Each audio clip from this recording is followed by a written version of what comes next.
Ration کو اٹھانے کی ضرورت ہے، ان کے بیماروں کو اسپتال پہنچانے کی ضرورت ہے، اور بھوکے لوگوں کو کھانا پہنچانے کی ضرورت ہے، سر چھپانے کے لیے خیمے اور چھت کی ضرورت ہے۔ لیکن بزدل حکمران لاہور سے نہیں نکلتے ہیں، اسلام آباد سے باہر نہیں نکلتے ہیں۔ میں اس لیے آپ لوگوں سے کہنا چاہتا ہوں کہ یہ بارش تو رحمت ہے، لیکن حکمرانوں کے بدعمالیوں کی وجہ سے وہ رحمت زحمت میں تبدیل ہوئی ہے، اور حکمرانوں کے گناہوں کی وجہ سے آج پاکستان جل رہا ہے، پاکستان کے غریب لوگ بھوکے مر رہے ہیں، پاکستان پہ ہمارے بھائیوں کے لاشیں بے گورو کو پن پڑے ہیں، ان کے ساتھ تمام تر وسائل موجود ہیں، لیکن یہ آپ کے کام مشکل کے وقت آپ کا سہارا نہیں بنتے ہیں۔ میرے دوستوں اور میرے بھائیوں، میں اس لیے آپ کے پاس آیا ہوں کہ یہاں آ کر حکمرانوں سے مطالبہ کروں کہ ایمرجنسی کی بنیاد پر یہاں ریلیف کا کارروائی شروع کی جائے۔ جن لوگوں کے گھر تباہ ہو گئے ہیں، ہنگامی بنیادوں پر ان کے لیے گھر تعمیر کیا جائے، اور حکومت کے ساتھ وسائل ہے، حکومت کے ساتھ پیسہ ہے۔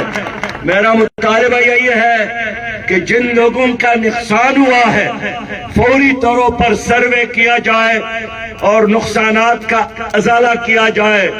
یہاں بھیڑ اور بکریاں اور گائے اور بھینس ان علاقوں کا ایک سہارا ہوتا ہے، وہ بھیڑ بکریاں اور اونٹ اور بھینس سے یہ پانی ساتھ بہا کر لے گئے، اور لوگ بالکل خالی ہاتھ اس وقت سڑکوں کے کنارے موجود ہے۔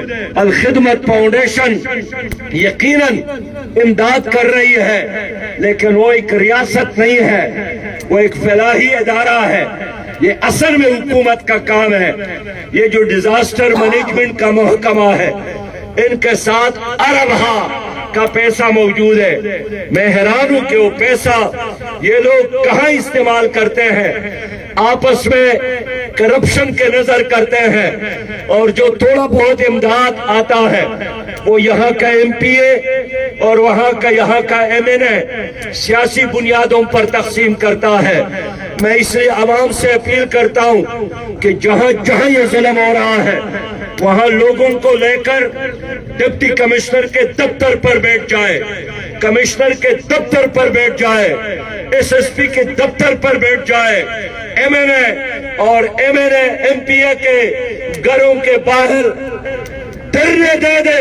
یہ تمہارے نوکر ہیں، یہ ہمارے آقا نہیں ہے۔ یہ لوٹ مار کرتے ہیں، یہ کرپشن کرتے ہیں، یہ چوریاں کرتے ہیں، اور جب مصیبت کا کوئی وقت آتا ہے تو مصیبت کا پیسہ بھی یہ لوٹ لیتا ہے۔ ہم نہیں مانتے اس نظام کو، ہم مسترد کرتے ہیں اس حکومت کو۔ میرے دوستو، 13 جماعتوں کی حکومت ہے مرکز میں، صوبے حکومت ہے، پی ٹی آئی کا مرکزی حکومت اور صوبائی حکومت، یہ سب کے سب مافیاز کی حکومت ہے۔ Land mafias, drug mafias, petrol mafia, diesel mafia, آٹا مافیا، اور یہی مافیاز ہیں عوام کو لوٹ کر پیسے کماتے ہیں، الیکشن میں ووٹ خریدتے ہیں، پولنگ اسٹیشن خریدتے ہیں، اور پھر باہر بینکوں میں چھپا کے رکھتے ہیں۔ پاناما لیکس میں ان کے نام، پنڈورا پیپرز میں ان کے نام، بینکوں کے لوٹنے والے یہی لوگ، اداروں کو تباہ کرنے والے یہی لوگ ہیں۔ میرے دوستو، میں نے ابھی سڑک دیکھا، یہ سڑک جب بن رہی تھی کیا اس حکومت کو اندازہ نہیں تھا کہ کوہ سلمان سے جو پانی آ رہا ہے ان کے لیے پل بنانا چاہیے تاکہ سڑک کے نیچے سے پانی گزرے؟ اب پانی کا راستہ انہوں نے خود بند کیا ہے۔ مجھے راؤ ظفر نے بتایا کہ یہاں انگریز جب ریل کے لیے پٹری بچا رہی تھی، لوگوں نے احتجاج کیا کہ ہم نہیں مانتے ہیں ریلوے کی پٹری۔ تو جب انگریز آفیسر یہاں آئے، انہوں نے پوچھا کیا وجہ ہے، انہوں نے یہی وجہ بتائی کہ پہاڑوں سے جو پانی آتا ہے تو یہ ریلوے کی پٹری اس پانی کو بند کرے گا، اس کو راستہ نہیں ملے گا، پھر ہمارے بستیوں کو تباہ کرے گا، ہمارے قبرستانوں کو تباہ کرے گا، ہماری مساجد کو تباہ کرے گا۔ اور پھر انگریز نے ان کا انتظام کیا، پانی کو راستہ دیا، نظام بنایا، قانون بنایا کہ جہاں جہاں پانی کا راستہ ہے وہاں کوئی پکی اینٹ کہ عمارت نہیں بنے گی۔ لیکن آج ان کی حکومت ہے، انہوں نے پانی کا راستہ بند کیا ہے، اور جو علاقے مختص تھے آوارہ پانی کے لیے کہ سیلاب کا جو پانی آئے گا ہم ان کو اس زمین پر چھوڑیں گے، وہاں پودے جنگلات ہوں گے، وہ خالی زمین تھی تاکہ بستیوں کو نقصان نہ ہو۔ تو آپ کے اس علاقے کے جاگیرداروں نے ان زمینوں پر قبضہ کیا، پھر وہاں سے انہوں نے باؤنڈری وال تعمیر کی، اور آوارہ پانی، سیلابی پانی وہ صرف اور صرف اب ان کے لیے بستیاں رہ گئی ہیں جن کو بہا کر وہ سمندر کی طرف لے جاتا ہے۔ میں اس لیے حکومت سے مطالبہ کرتا ہوں کہ جنوبی پنجاب کے تمام وہ علاقے جو سیلاب سے متاثر ہیں ان کو آفت زدہ قرار دیا جائے۔ سندھ میں اس وقت سیلاب ہے، کل تک شدید بارش تھی، وہاں بھی مکانات تباہ ہو رہے ہیں، وہاں بھی سڑکیں ٹوٹ رہے ہیں، وہاں بھی لوگ بے گھر ہو گئے ہیں۔ مجھے ابھی فون آیا، ہزاروں اور لاکھوں لوگ سندھ میں بھی نکلے ہیں، گھروں سے محروم ہو گئے ہیں۔ حکومت نے اب تک ان کے لیے انتظام نہیں کیا۔ بلوچستان تباہ ہو رہا ہے، بلوچستان میں لوگوں کے گھر ختم ہو گئے، لیکن ہمارے وزیر اعظم نے ایک ہوائی اور فضائی دورہ تو کیا، لیکن لوگوں کے مشکلات اب تک حل نہیں ہو گئے۔ انہوں نے اعلان کیا تھا کہ ہم ہر گھر کے تعمیر کے لیے 5 لاکھ روپے دیں گے، 1 روپیہ اب تک نہیں ملا، اس لیے کہ ڈپارٹمنٹ اور محکموں کے پروسیجر کی وجہ سے قیامت گزر جاتی ہے اور لوگوں کو پیسہ نہیں ملتا ہے۔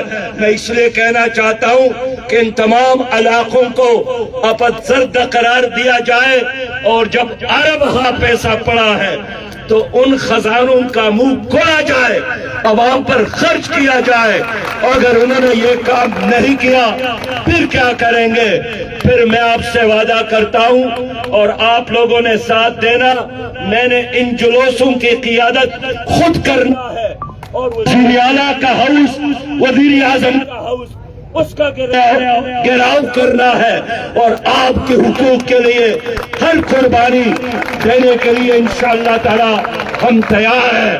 میں ایک بار پھر عزیز اللہ کا شکریہ ادا کرتا ہوں، کسرانی صاحب کا، نعیم اللہ صاحب کا، اور عبدالرشید اختر صاحب کا، سورانی صاحب کا، راؤ محمد ظفر صاحب کا۔ اور میں آپ کو یہ بتانا چاہتا ہوں کہ جب تک آپ کے گھر دوبارہ تعمیر نہ ہو، جب تک آپ کی شہید مساجد دوبارہ تعمیر نہ ہو، جب تک آپ کے قبرستانوں کو محفوظ بنانے کا مکمل انتظام نہ ہو، جماعت اسلامی آپ کی حقوق کے لیے لڑتے رہے گی اور ہر قربانی انشاءاللہ دیتے رہے گی۔ اسلام زندہ باد، پاکستان پائندہ باد۔ السلام علیکم ورحمۃ اللہ وبرکاتہ۔ دعا کریں، پہلے دعا تو کریں کہ جو لوگ شہید ہو گئے ہیں اللہ تعالیٰ ان کی شہادتوں کو قبول فرمائے، جو وارثین ہیں ان کے اللہ تعالیٰ ان کو صبر جمیل عطا فرمائے۔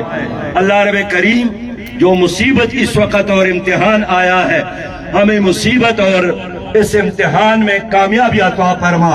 اللہ رب کریم جن لوگوں کے گھروں کے نقصانات ہو گئے ہیں، میں نے اپنے آنکھوں سے دیکھا، کوئی مبالغہ نہیں ہے، اللہ رب کریم ان تمام گھروں کو دوبارہ اپنی رحمت اور برکت اور اپنے فضل سے پہلے سے زیادہ خوبصورت انداز میں اللہ تعالیٰ تعمیر فرمائے۔